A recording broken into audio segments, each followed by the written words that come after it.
Up next is The Difficulties of Language, presented by Zooey Smith.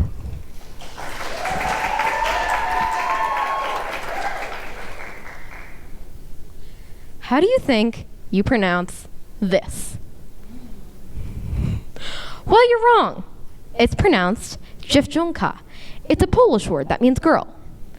Many of you have likely had this experience when trying to learn a different language.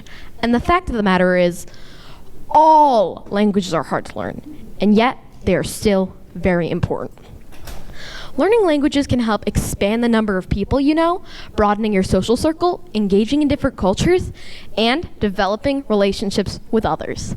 Not to mention, there are benefits for your brain as well. Learning languages can strengthen memory, speech, and sensory perception. Bilingual people are better at retaining lists, sequences, names, and directions. They're also more creative, perceptive, and can concentrate for longer. Yet, despite all these benefits, so few people are likely to push themselves to learn another language. Here's why. It's hard, but I'm here to tell you there is much more than just that. There are 4 main parts to the secret of language's difficulty. How your brain has changed over time, how languages have changed over time, the grammar and rules of a language, and how language learning has changed over time. And today, I'm going to put these 4 pieces of the puzzle together to truly uncover and understand a language's difficulty. Firstly, how your brain has changed over time.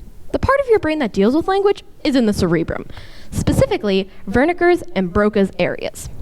A child's brain is like an IKEA package. All the materials are there, they're just not put together yet.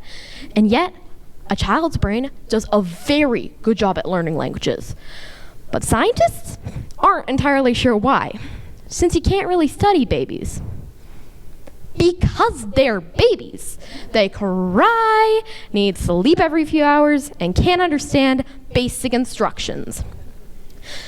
But one thing we do know for sure is that repetition is required in language learning.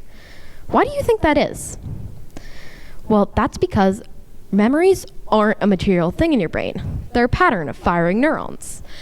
But the thing about neurons is that they can rewire. So if you don't use a skill or memory often enough, you can have to relearn it. This is why it is so important for kids to learn languages at an earlier age. Their neurons are still making connections at a higher rate than adults, meaning it'll be easier and take less time. This correlates to my experience of learning a language. I have an 171-day streak on Duolingo, and yet I can still only say a few simple sentences in Polish. This is compared to how much I can say in Mandarin, which I learned when I was younger. All this to say, as you age, the number of brain cells, or neurons you have, actually stays the same, which makes it difficult, but not impossible to learn different languages. And it's not only you that's changing. The languages themselves are changing. The European branch of language is only 5,000 years old. Language can be traced to over 100,000 years ago. One example of this is Old English, which is not the same language as modern English. When Shakespeare was writing Romeo and Juliet, he was not considering the fact that Romeo was acting sus. Some languages vary in complexity based on how they were derived. One example of this are the Romance languages, like French or Italian. Languages that are relatively easy to learn, and the top pick for every elementary school in the country. And yet, Polish is more related to English than they are.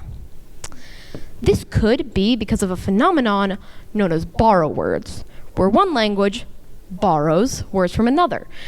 This can create words like though, thought, and throughout. Words that are confusing and seemingly make no sense because they were created for a different language with different rules.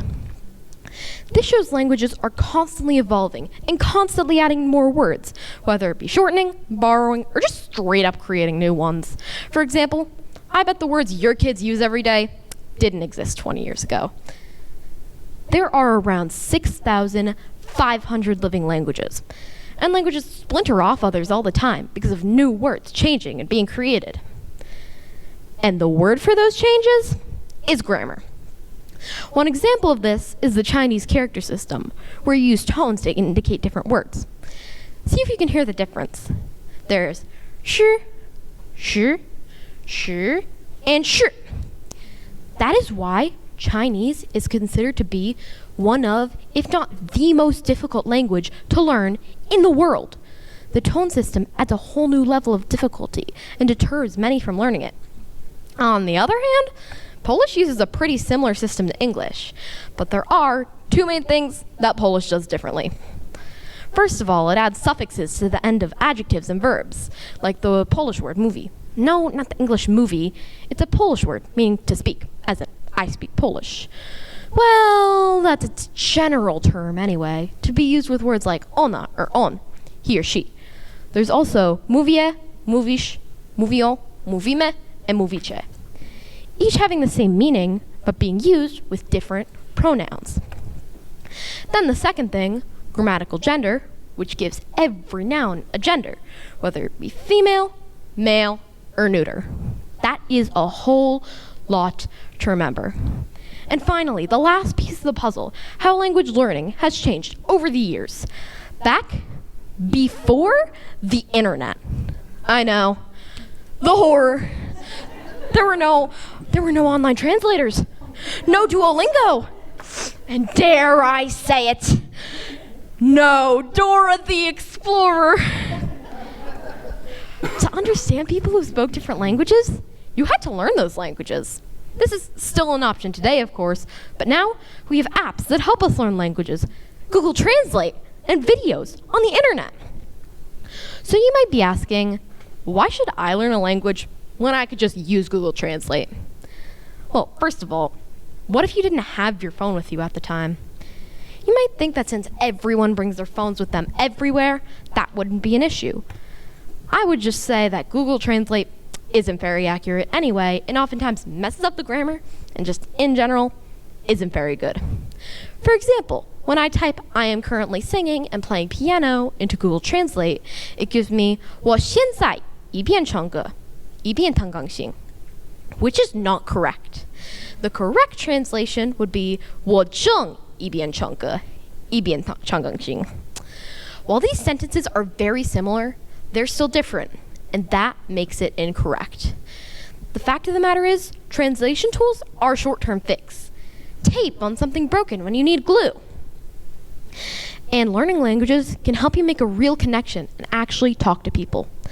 So how would I recommend learning languages? Download a free language app like Duolingo, and be sure to practice a few minutes every day. And maybe even when you're ready, translate your phone language. Then after a little while, you'll know a good amount. Additionally, be sure to immerse yourself in the language. Attempt conversations with native speakers. Watch television shows with closed captioning in that language. And so much more. Remember the power of repetition I mentioned earlier. You might think, oh, I want to learn a language, but I don't know which one. How do I choose?